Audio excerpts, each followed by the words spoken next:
j'ai là entre les mains un objet à la fois très simple et complexe, plein de poésie et tout à fait banal, mais en fait sous-utilisé, c'est une map-monde. Alors pourquoi cet objet?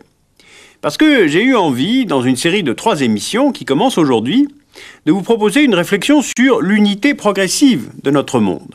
L'idée étant de donner quelques éclairages historiques et géographiques sur la mondialisation pour la sortir de ses aspects strictement économiques. La mondialisation serait un concept au contour imprécis qui agirait comme une force supérieure contre laquelle on ne pourrait rien et bien sûr doté d'un chef d'orchestre. Non, le terme de mondialisation est peut-être nouveau, mais le phénomène n'est pas né subitement en 1990 quand le mot s'est répandu après la chute du mur de Berlin.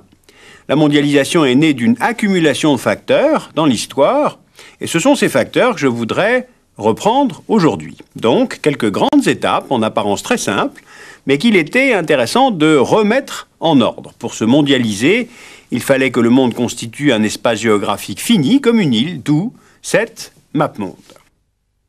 Premier chapitre donc, un monde fini. Voici une carte du XVe siècle, l'une des cartes présentant notre monde avant qu'il ne soit exploré en totalité et avant qu'il ne soit connu en totalité, c'est-à-dire avant qu'il ne soit fini. Ces cartes vont beaucoup changer à partir du XVe siècle grâce aux grands voyages et aux découvertes des navigateurs portugais, lancés en particulier sous l'impulsion de Henri le Navigateur. Voici maintenant une carte du monde vers la fin du XVIIe siècle, quand les contours de la planète sont non seulement connus grâce aux explorateurs, mais aussi dessinés de mieux en mieux. Autrement dit, quand les hommes disposent de la même image d'un même monde. Les débuts de la mondialisation remontent en fait à cette époque-là. Enfin, voici maintenant une carte du XIXe siècle. On voit nettement les évolutions des cartes. C'est à partir de ce moment-là que naît la conscience qu'il existe un espace commun, ou en tout cas unique, et que se développe l'idée que l'on va pouvoir y multiplier les échanges à une échelle mondiale. Bien, mais pour cela, il faut que les unités de mesure soient communes. Donc, premier chapitre, un monde fini. Deuxième chapitre, mesurer le monde. Il faut en effet une unité commune de mesure des distances, d'où l'invention du système métrique. Le mètre étalon que vous voyez là est pris comme une unité de mesure et prend lui-même la Terre comme référence. Car un mètre, c'est en fait la 10 millionième partie de la distance séparant le pôle de l'équateur. Et le système métrique, sans être adopté partout, est reconnu et utilisé partout. Ensuite, il faut disposer d'une unité de mesure de l'espace Terre, d'où la division de la Terre en 24 fuseaux horaires décidés à la conférence de l'Union postale en 1884. Le premier fuseau prend pour axe le méridien de Greenwich, qui est le lieu où se trouve l'Observatoire de Londres. Londres qui était la grande capitale mondiale de l'époque, et Greenwich donne son nom au méridien 0. Voilà donc une étape vers la mondialisation, un espace connu, fini, où chacun peut se positionner grâce à des unités mesurant de façon commune la distance et le temps. Troisième chapitre, sortir. Étape essentielle en effet que ce désenclavement des continents. D'abord vers l'ouest, la redécouverte de l'Amérique en 1492. Vers l'est, la découverte de la route des Indes en 1498 vont pousser les Européens à la conquête de territoires transatlantiques, à leur colonisation, à leur exploitation commerciale, donc à la multiplication des échanges.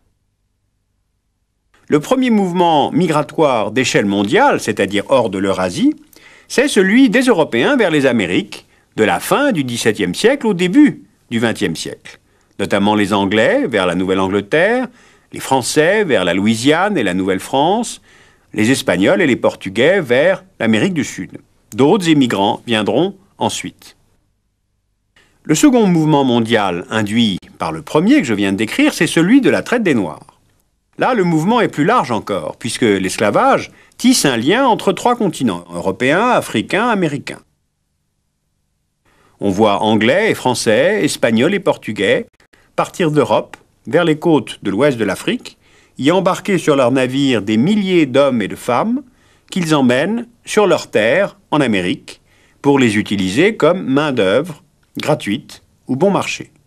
De là, les Européens rapportent coton et tabac pour les marchés d'Europe avec une forte plus-value. C'est ce mouvement en forme de triangle qui va former notre troisième étape conduisant vers un seul monde, car cela entraîne un changement de la répartition des hommes à l'échelle planétaire. Quatrième chapitre, le développement du commerce international. Alors là, plusieurs facteurs sont conjugués. La colonisation et l'exploitation de ces nouveaux territoires que l'on vient d'évoquer.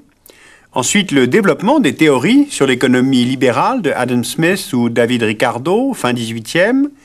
La révolution industrielle, ou l'invention de la machine à filer en 1768 et la machine à vapeur en 1769 vont aider au développement des industries textiles et charbonnières.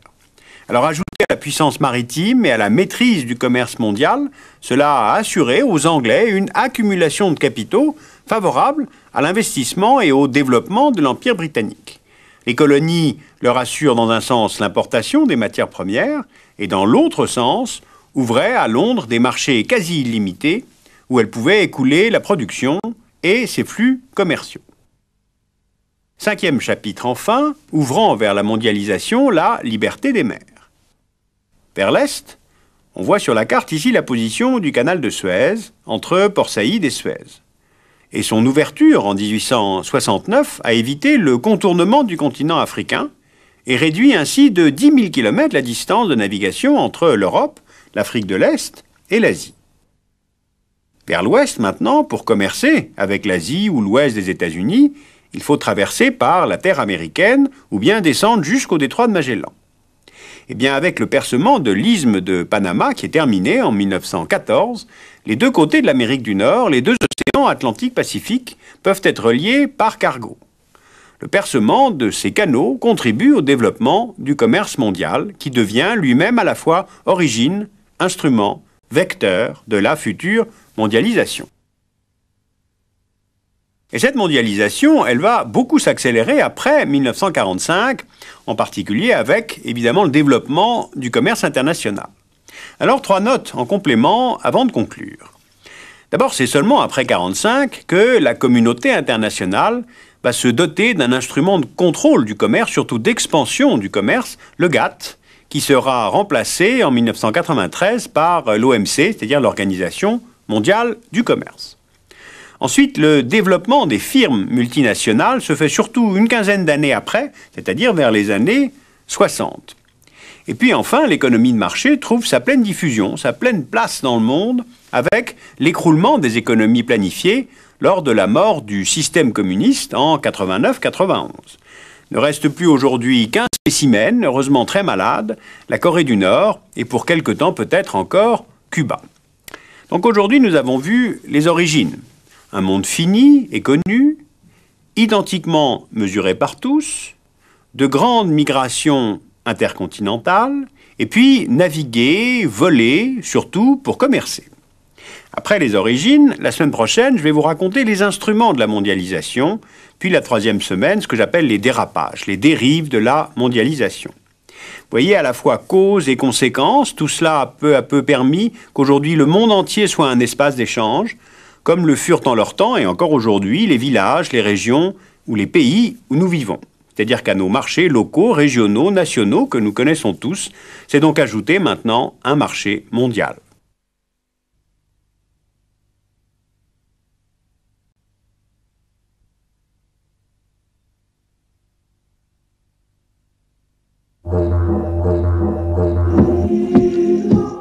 La mondialisation n'est pas née il y a 10 ans, mais il y a environ 200 ans. Alors pour étayer ce propos, je voudrais vous donner quelques éclairages historiques et géographiques sur la mondialisation pour sortir celle-ci de ses aspects strictement économiques. La semaine dernière, j'avais rappelé les origines, c'est-à-dire les explorations, les découvertes qui ont conduit vers un monde fini, cartographié. Cette semaine, je vais rappeler quelques-uns des instruments qui ont peu à peu aidé à faire fonctionner cette mondialisation, les transports, les réseaux, les satellites, les villes, le commerce, les marchés d'échange. Je voudrais faire un petit peu de classement pour vous montrer que la mondialisation n'est pas une force supérieure dirigée par un chef d'orchestre, mais une dynamique de lien entre différents ensembles. Premier instrument, c'est évidemment le réseau humain. Prenons l'exemple du réseau que forme la diaspora chinoise dans le monde. On pourrait tout aussi bien prendre l'exemple de la diaspora indienne ou de la diaspora irlandaise. D'ailleurs, l'une et l'autre forment un réseau plus efficace que par exemple celui de la francophonie. On voit là sur les cartes que les Chinois de la diaspora sont surtout présents en Asie du Sud-Est, en Océanie, aux États-Unis, au Canada. Car au cours des siècles, de grandes secousses politiques ont provoqué plusieurs grandes vagues d'émigration de Chinois. L'Asie du Sud-Est est la zone traditionnelle des migrations chinoises. Ils y ont d'abord été poussés dès le XIIIe siècle, après l'arrivée des Mongols en Chine continentale. Les Anglais ont fait venir des coulis chinois au XIXe siècle vers l'Empire britannique. L'Ouest américain a aussi importé des coulis pour les faire travailler dans les mines d'or californiennes au XIXe siècle. La Longue Marche et l'arrivée des communistes au pouvoir à Pékin a poussé de nombreux Chinois en 1949 vers Taïwan et Hong Kong. La révolution culturelle des années 60 a poussé les Chinois à nouveau vers l'Asie du Sud-Est. Et en moindre nombre, beaucoup ont quitté Hong Kong dans les années 90, avant la rétrocession à la Chine. Résultat, en quelques siècles, les Chinois ont pu être présents à peu près partout dans le monde. Ils forment une diaspora très active, s'appuyant sur des traditions commerciales, familiales, d'éducation, de liens avec la terre des ancêtres, et puis aussi un certain nationalisme Han. Les Chinois d'outre-mer forment un réseau mondialisé, assez cohérent et technologiquement performant. Justement, deuxième instrument, les réseaux technologiques. Là, je veux évoquer le chemin de fer, les cargos, puis tous les réseaux quasi immatériels qui vont tous contribuer à affranchir l'homme de la pesanteur de la Terre. Si le commerce se développe à travers le monde par l'intensification des échanges, c'est grâce à l'amélioration de la marine à voile, puis l'introduction des paquebots transocéaniques au XIXe siècle. Et depuis le milieu du XXe siècle, grâce à l'avion, qui va révolutionner le transport et devenir, aussi bien pour le fret que pour les passagers, un vecteur de plus en plus important de la mondialisation. C'est en 1906 que Santos Dumont effectue un vol sur la pelouse de Bagatelle de 21 secondes et de 220 mètres de long. Aujourd'hui, donc moins de 100 ans plus tard, l'avion a permis de relier tous les points de la planète. C'est-à-dire qu'il n'y a plus d'obstacle au déplacement des hommes dans le monde. Ensuite, l'avion s'est démocratisé. Le nombre de passagers de vols internationaux a doublé ces 10 dernières années. 243 millions de passagers transportés en 1988, 439 millions en 1997. Et puis enfin, il s'est accéléré, c'est-à-dire qu'il a changé par la vitesse la géographie du monde. Le temps du Paris-New York en Concorde est moins important que Paris-Lyon en voiture, alors que la distance est 12 fois plus importante. Troisième instrument, les réseaux qui transportent des informations. Au début du XIXe siècle, une nouvelle émise à Londres mettait plusieurs mois pour atteindre l'Inde par bateau. L'invention du télégraphe, s'appuyant sur celle de l'électricité, a fait que le passage d'une information n'a plus été soumis à la distance. Nouvelle accélération avec le téléphone au XXe siècle, puis aujourd'hui avec les réseaux câblés, les satellites et Internet. Et ces nouvelles technologies changent l'économie mondiale. En jouant sur les décalages horaires, une entreprise qui ferme ses bureaux à 19 h à New York peut faire traiter sa comptabilité à sa filiale à Bombay, où il est 6h30 du matin à ce moment-là. Et elle va la récupérer, sa comptabilité, traitée à l'ouverture de ses bureaux le lendemain matin chez elle. Cela afin de rechercher les prix les plus bas sur le marché mondial du travail. De même, les satellites de transmission ou de télévision permettent de disposer de la même information au même moment. La plus ancienne chaîne de télévision satellite à vocation mondiale, c'est l'américaine CNN. Elle s'appuie sur une quinzaine de satellites et peut potentiellement toucher 4 milliards de téléspectateurs répartis dans le monde. Et ceux qui la reçoivent bénéficient certes d'une information identique, immédiate, mais aussi d'une seule vision américaine du monde. Or, une telle chambre d'écho donne une ampleur démesurée à des histoires aussi abracadabrantes que Monica Lewinsky ou le clash des civilisations, ou bien une vision déformée de la situation en Irak. Ces grands réseaux sont d'ailleurs des enjeux majeurs. Ils mènent à des concentrations de type capitalistique et ces télévisions par satellite sont un instrument d'unification du monde. Par exemple, on se rappelle de l'importance de la télévision dans la chute du mur de Berlin, ou bien de ces milliards de fans de football pouvant assister au même moment au Stade de France au match de la Coupe du Monde de football. Ce qui conduit à se pencher sur un quatrième instrument de la mondialisation, ce sont les villes. On voit maintenant sur la carte les grands réseaux des mégapoles. La côte ouest américaine, de San Diego à Seattle, autour des Grands Lacs, de Chicago à Toronto, sur la côte est, de Montréal à Baltimore, en Amérique latine, de Rio à Buenos Aires, en Europe, de Londres à Milan, au Japon, de Tokyo à Osaka, en Asie du Nord, de Séoul à Shanghai, et cela induit une extrême concentration des activités de quelques villes dans le monde. Les principaux ports mondiaux comme Rotterdam et New York, les principaux aéroports comme Chicago ou Londres, les centres de décision politique et économique comme le siège des Nations Unies à New York, celui de l'OTAN et de l'Union européenne à Bruxelles, ou celui du siège de la Banque centrale européenne à Francfort, ou encore celui de l'OMC à Genève. Alors pourquoi souligner avec insistance ces ensembles ? Eh bien parce qu'à eux seuls, ces mégapoles rassemblent 80% des connaissances scientifiques mondiales. Elles effectuent entre elles 85% des échanges mondiaux. Elles réalisent 90% des opérations financières mondiales. On voit bien là en médaillon sur la carte, une carte en projection polaire où le réseau fonctionne comme un anneau de richesse, les marchés financiers fonctionnant 24 heures sur 24. Eh bien ce n'est pas l'emplacement géographique de ces mégapoles, ni même leur taille, qui les a mondialisés, mais bien leur mise en réseau. Résumons-nous. Réseau de transport, de satellites, reliant mégapoles et marchés d'échange, circulation des hommes, des capitaux, de l'information et donc circulation des idées. Alors justement, pour conclure, 3 idées. J'aurais pu vous parler longuement de la tension sur l'environnement mondial. Sa fragilité unifie aussi le monde. Ozone, climat, eau, pollution par les voitures, tout cela dépasse largement les frontières et les États. Or, seuls les États légifèrent. La contradiction n'est pas résolue. Ensuite, la mondialisation ne se substitue pas à nos marchés locaux ou nationaux. Elle les relie et elle s'en nourrit. La mondialisation stimule l'échange, elle crée de la richesse. Le problème n'est pas là. Non, le problème c'est celui des mécanismes de redistribution de ces richesses produites, car il y a ceux qui sont dans la mondialisation et ceux qui n'y sont pas. Troisièmement, ce n'est pas la mondialisation elle seule qui serait vecteur de l'uniformisation du monde, mais c'est la mondialisation de certaines économies et de certaines cultures, et je pense en particulier à la culture nord-américaine, États-Unis, qui est véritablement impériale. Il y a aussi de bons aspects de la mondialisation culturelle, l'invention par l'UNESCO du patrimoine mondial à protéger.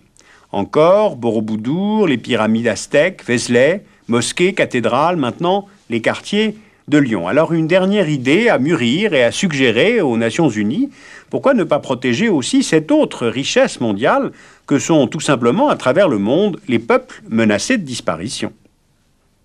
La semaine prochaine, dans un 3e et dernier volet, je traiterai de la question de la finance internationale et de la criminalité mondialisée.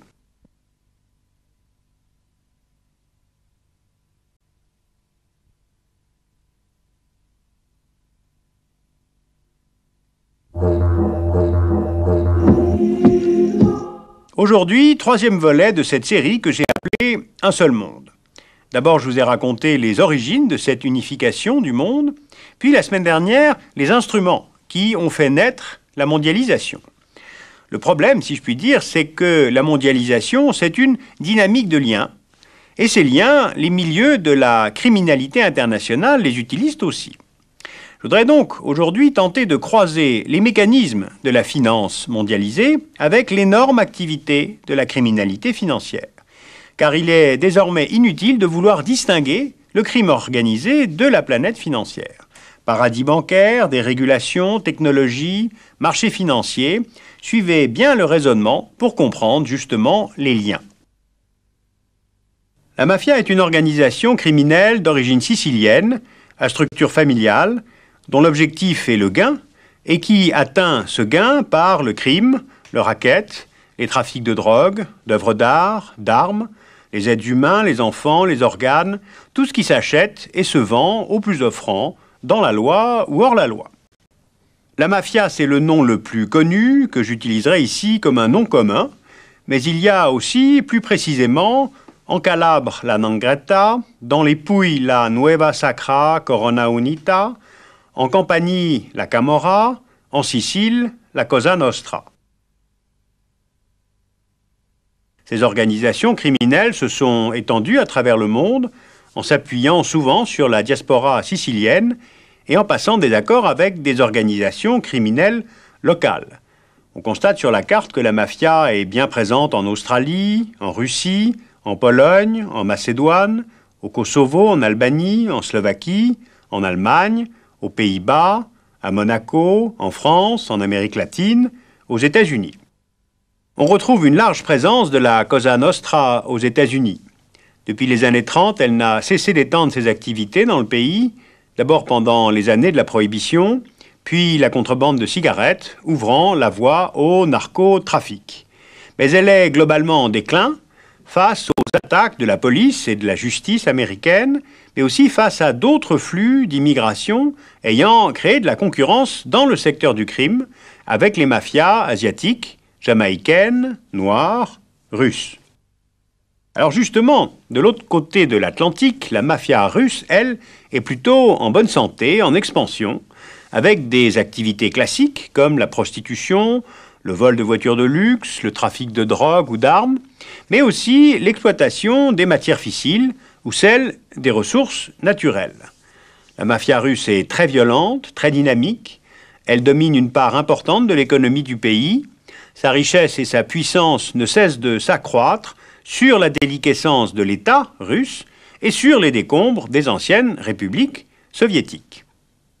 Italie, États-Unis, Russie, on pourrait également faire une carte des organisations criminelles chinoises, les triades, les sociétés secrètes, le Grand Cercle, ou des yakuza au Japon, ou bien les réseaux français en Afrique de l'Ouest.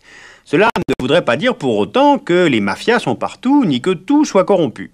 Cela veut dire que s'il y a corruption au cœur de l'État, la mafia s'installe au cœur de l'État. Dès qu'il y a faiblesse, les mafias utilisent cette faiblesse. Or, comme la dérégulation économique, qui est au cœur même du processus de mondialisation, limite la puissance de l'État, cette dérégulation profite entièrement aux mafias. Ce qui fait que intégration financière mondiale et criminalité s'articulent mutuellement. Moins il y a de contrôle, mieux l'une et l'autre se portent. La criminalité financière va pouvoir s'appuyer dès lors sur 3 systèmes existants: les paradis fiscaux, les réseaux technologiques et les marchés financiers. Voici d'abord les principaux paradis fiscaux et bancaires dans le monde. Ces paradis, ce sont des États à faible fiscalité. Ces places bancaires préservent aussi souvent le secret des comptes.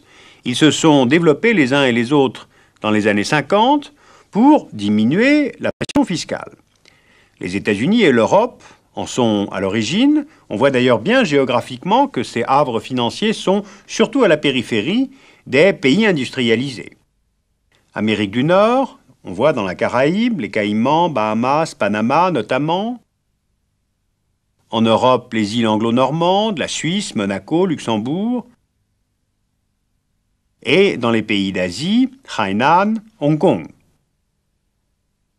L'insuffisante réglementation convenant aux États eux-mêmes, les capitaux y ont été placés en grande quantité et ces paradis ont connu comme un emballement avec l'arrivée de masses financières énormes venues notamment du recyclage des pétrodollars après la crise du pétrole en 1973 ou bien plus tard avec l'arrivée des fonds de retraite par capitalisation. Et l'argent des narcotrafics, dit argent sale, a pu se glisser là progressivement. Ensuite, les réseaux technologiques permettant la gestion des informations financières et boursières en temps réel, depuis à peu près les années 80, ont achevé de confondre, ou disons de rapprocher, circulation légale et circulation illégale de l'argent. les échanges entre banques par virement électronique, sans circulation réelle des actifs, ont pu aider à la confusion. Enfin, les marchés financiers qui s'appuient sur les principales places boursières mondiales. Ce sont New York, Toronto, Londres, Paris, Francfort, Amsterdam, Zurich, Tokyo, Hong Kong. Et avec l'intégration financière mondiale, elles forment un marché unique des capitaux et fournissent des possibilités pour le blanchiment de l'argent sale. Ainsi, les fonds des organisations criminelles ont intérêt à rester dans le circuit des marchés financiers, car il permet de perdre peu à peu la trace de l'origine des fonds. Prélavage, lavage, blanchiment. On ne cherche plus par le blanchiment à ce que l'argent change de forme, c'est-à-dire de billets à lingots, de lingots à dépôt bancaire, de dépôt bancaire à compte numéroté. Non, on cherche à ce qu'ils changent de statut, c'est-à-dire qu'ils apparaissent comme étant de plus en plus propres, c'est-à-dire de plus en plus légales. Par le jeu de la cotation permanente, d'énormes masses de capitaux passent de main en main, autour de 1500 milliards de dollars par jour, ce qui représente 5 fois le budget annuel d'un pays comme la France. C'est là une échelle de grandeur complètement déconnectée de l'économie réelle, puisque les exportations mondiales de biens et de services sont 100 fois moins importantes, 18 milliards de dollars d'échanges par jour. La sphère financière est déconnectée de la sphère de l'économie réelle. Elle forme comme une autre planète, pour les gens honnêtes comme pour les criminels qui surfent en se passant très bien des États, des frontières, des policiers, du fisc et des juges. Voilà, ce que j'ai évoqué aujourd'hui, ce n'est qu'une simple ébauche des mécanismes. Je n'ai évidemment pas pu éviter les raccourcis et les choses sont beaucoup plus compliquées que cela. Mais je tenais à me faire l'écho du véritable travail de détective effectué par des juges et des magistrats européens compétents sur les questions de criminalité financière et qui ont vulgarisé ce travail dans un livre qui s'appelle « Un monde sans loi » chez Stock, un collectif dirigé par un magistrat français, Jean de Gaillard. Je vais vous donner la référence. Ce que l'on peut retenir de ce bref résumé d'aujourd'hui, c'est qu'il n'y a plus d'économie dynamique qui ne soit mondialisée, et il en va de l'économie légale comme de l'économie criminelle. La criminalité financière internationale, vu l'ampleur qu'elle a pris, avec la conjonction de la dérégulation, des systèmes de gestion en temps réel, des télécommunications, de la fin des systèmes politiques totalitaires, n'est plus une simple question de criminalité, de police, de juge ou de droit international.